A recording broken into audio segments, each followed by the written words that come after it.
ఎత్తున్నారు రెండు పార్టీల పట్ల. ఇక్కడ కూడా విసిగెత్తున్నప్పుడు నువ్వు దాన్ని వినియోగించుకోలేదు. 2 సార్లు ఇప్పుడు నువ్వు మొన్న కూడా నువ్వు ఇండివిజువల్ గా చేస్తే నీకు 25 వచ్చి ఉండేవి.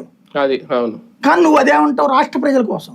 ఆ రాష్ట్ర ప్రజలు నిన్ను కోరుకోవాలి కదా, ఎందుకు కోరుకోవట్లేదు నిన్ను తెలుగుదేశానికి బి టీం గానే చూస్తున్నారు తప్పించి నిన్ను ఇండివిజువల్ గా నువ్వు ఇది చూడట్లా. ఇంకోటి ఇట్లాంటి ఉపన్యాసాల తర్వాత పరిపక్వతతో కూడిన రాజకీయం చేస్తావని ఎట్లాగా అంటే ఐక్యత మిస్ అయింది అంటున్నాడు ఈయన. జనసేన పార్టీలో ఐక్యత లేదు, కూటమిలో వీళ్ళ బలం ఎంత. మీరు ఇప్పుడు అన్న పాయింట్ మీద చిన్న మాట మాట్లాడారు ఒకసారి. అలాగే మనం డిసిప్లిన్ ఉంటే తప్ప అలయన్స్ లో మనకి బలం రాదు, గుర్తుపెట్టుకోండి.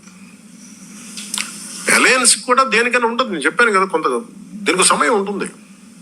ఈ లోపల మీరు కూడా బలపడాలి.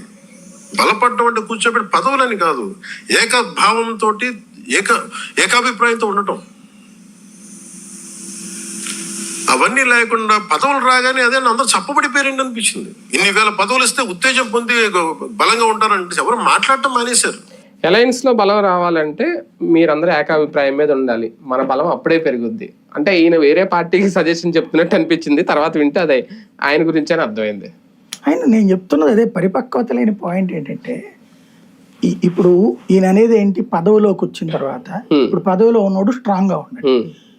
నేను ఒక నియోజకవర్గంలో ఒక బోర్డు చైర్మన్ ఏదో తీసుకున్నా, నేను వెళ్ళి ఇప్పుడు ప్రతిపక్షంలో ఉన్నప్పుడు ప్రాబ్లం లే, అదేంటి ఇదేంటి అని అడుగుతా. ఇప్పుడు అధికారంలో ఉన్నప్పుడు ఏమని అడగాల, తెలుగుదేశం ఎమ్మెల్యే తప్పు చేస్తున్నాడు, జనం నిలదీస్తున్నారు, లేదా సంక్షేమ పథకాలు తెలుగుదేశం నాయకులకే వస్తున్నాయి, కార్యకర్తలకే వస్తున్నాయి, జనసేనకి రావట్లేదు, జనానికి రావట్లేదు, వాళ్ళ కార్యకర్తలకే వస్తున్నాయి.